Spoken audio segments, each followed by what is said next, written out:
Assalamualaikum warahmatullahi wabarakatuh. Salam sejahtera. Selamat datang pada pembelajaran IPA bersama saya Budi Astomo. Kali ini saya akan menjelaskan tentang gerak lurus berubah beraturan atau GLBB. Apa itu GLBB? Mari kita lihat bersama-sama gerakan mobil berikut. Mobil bergerak dari titik A, B, C menuju titik D dengan data-data seperti terlihat. Pada titik A 0 sekon, titik B 1 sekon, titik C 2 sekon, titik D 3 sekon. Sedangkan kecepatannya di sini 0, pada titik B 2, pada titik C 4, pada titik D 6. Jadi kecepatan mobil ini berubah ya, semakin besar. Sedangkan jarak tempuhnya ini setiap rentang waktu juga semakin panjang. Kalau kita lihat jejak-jejaknya ya, maka pada titik A, B, C dan pada titik D di sini rentang jaraknya per waktu ini semakin panjang ya. Gerakan benda seperti ini disebut dengan gerak lurus berubah beraturan atau GLBB, yaitu gerak lurus yang kecepatannya selalu berubah. Kalau kita lihat di sini, kecepatannya mulai dari 0, kemudian berubah menjadi 2, menjadi 4, menjadi 6 dan seterusnya. Jadi di sini kecepatannya berubah secara beraturan. Bisa naik, artinya bertambah cepat, atau bisa turun semakin lambat. Nah, sekarang kita akan lihat bagaimana grafik VT atau grafik kecepatan terhadap waktu pada GLBB. Ya. Ini mobil bergerak dari titik A sampai ke D dengan periode waktunya seperti itu dan kecepatannya juga seperti ini. Ya. Maka kalau kita buat grafiknya mulai dari sumbu X, sumbu Y, di mana pada sumbu X ini adalah waktu, pada sumbu Y ini adalah kecepatan. Pada 0 sekon, kecepatannya 0, artinya benda ini diam. Pada 1 sekon, kecepatannya 2. Pada 2 sekon, kecepatannya 4. Dan pada 3 sekon kecepatannya 6, sehingga grafiknya menjadi seperti ini. Jadi kecepatannya terus naik atau semakin cepat.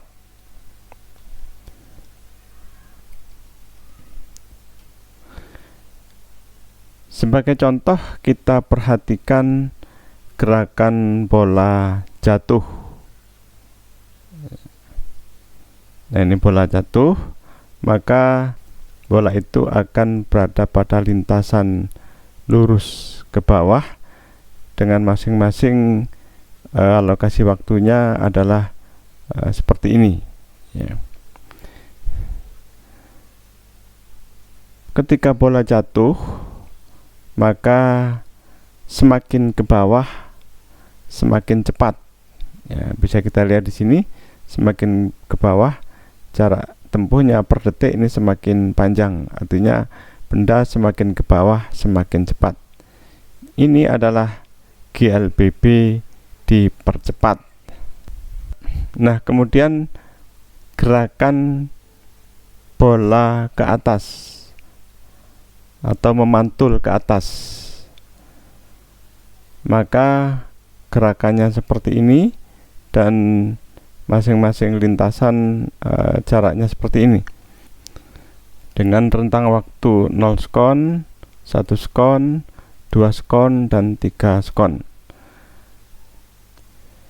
Nah, gerak bola bergerak ke atas ini, misalkan bola memantul atau bola dilempar vertikal ke atas, maka semakin ke atas semakin pelan, sehingga pada titik teratas ini bola akan diam sesaat.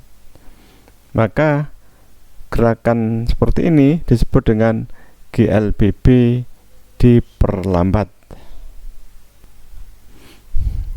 Kita lihat kembali gerakan mobil melewati titik A, B, C, dan D seperti yang kita lihat kembali gerakan mobil seperti yang tadi dengan data-data seperti ini. Maka gerakan mobil seperti ini mempunyai sebuah percepatan, yaitu adanya perubahan kecepatan dari 0 menjadi 2. Ini perubahan kecepatannya 2. Dari 2 menjadi 4, perubahannya juga 2. Dari 4 menjadi 6, perubahannya juga 2. Nah, percepatan ini adalah perubahan kecepatan tiap satuan waktu. Gerakan mobil seperti ini memiliki percepatan mobil yaitu 2 meter per sekon kuadrat.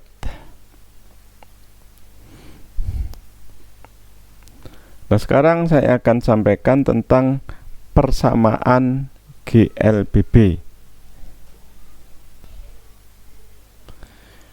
Percepatan adalah perubahan kecepatan tiap satuan waktu.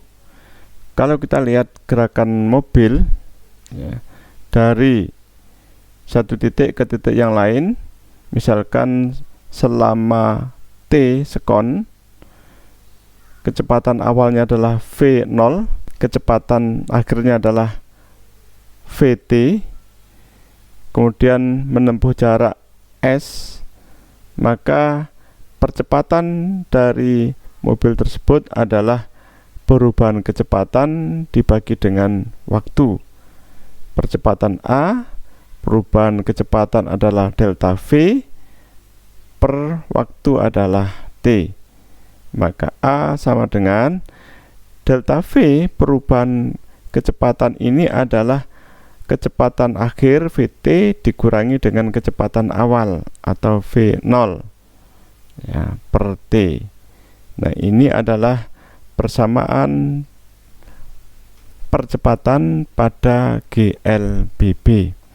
Kemudian jarak tempuh pada GLBB ini adalah S sama dengan V0 kali T ditambah setengah kali A kali T kuadrat.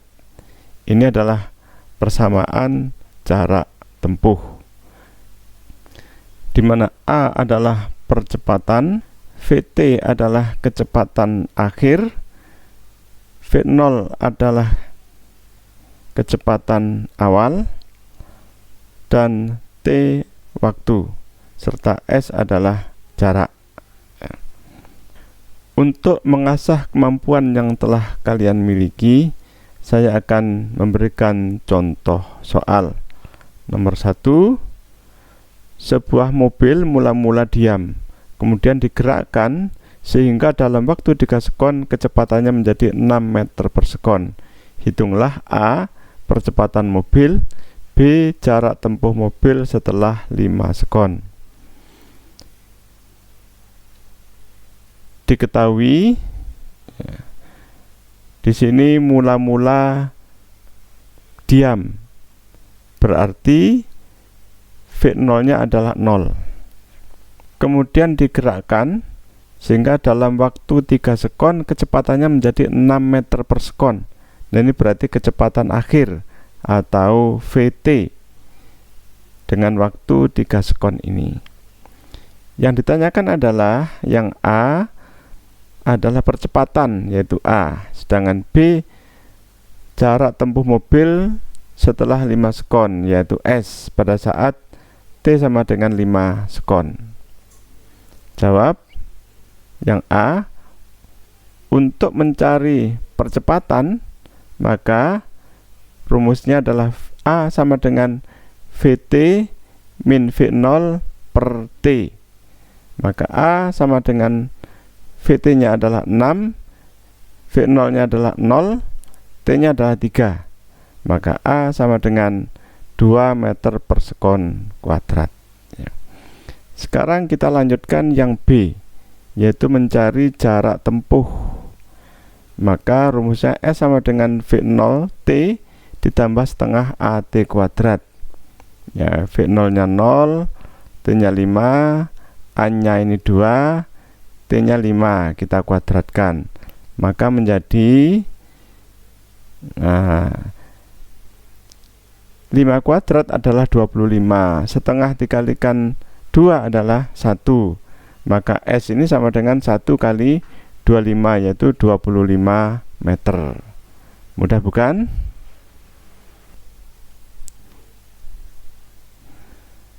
Kita lanjutkan nomor 2. Perhatikan grafik dari benda yang bergerak. Di sini ada grafik VT, T nya 3, V nya 9. Nah, di sini 0. Hitunglah jarak tempuh mobil pada saat 3 sekon. Nah, maka kita mencari percepatan terlebih dahulu, di mana A sama dengan VT min V0 per T ya. Berapa VT? Nah, di sini VT-nya berarti 9. V0-nya ini 0. Ya. T-nya adalah 3 di sini. T-nya 3. Maka A sama dengan 9 dikurangi 0, 9 dibagi 3 adalah 3 meter per sekon kuadrat. Ya. Maka kita lanjutkan dengan mencari S dengan rumus V0T ditambah setengah T kuadrat. Berapa V0-nya? V0-nya adalah 0 ya, T-nya 3, setengah A-nya 3, kita peroleh dari ini ya, A-nya 3 dan T-nya 3 ya, pada pertanyaan soal. Maka kalau kita hitung 0 kali 3 ini 0, ditambah setengah kali 3 adalah 1,5, 3 kuadrat adalah 9. Maka S menjadi 13,5, yaitu 1,5 dikalikan 9. Nah, soal ini bisa kita cari dengan cara lain, cara yang lebih cepat ya, yaitu dengan cara mencari luas di bawah kurva. Yang mana? Ya ini adalah luas di bawah kurva, bentuknya adalah segitiga. Nah, segitiga ini panjang alasnya yang bawah ini 3 ya, ini 3, kemudian ke atasnya ini adalah 9, maka di sini 9 ya. Maka luasnya adalah setengah dikalikan alas kalikan tinggi. Alasnya 3, tingginya 9 ya. Maka menjadi setengah dikalikan 27, 3 kali 9, setengah kali 27 adalah 13,5. Jadi ini sama dengan ini. Mudah bukan? Demikian pembelajaran kita kali ini. Untuk pembelajaran berikutnya saya akan membahas latihan soal-soal gerak lurus, baik itu soal-soal yang mudah sampai dengan soal-soal yang sulit atau disebut dengan soal HOTS. Ikuti terus video saya berikutnya. Demikian pembelajaran kita kali ini. Semoga kalian semua menjadi pembelajar mandiri. Wassalamualaikum warahmatullahi wabarakatuh. Salam sejahtera.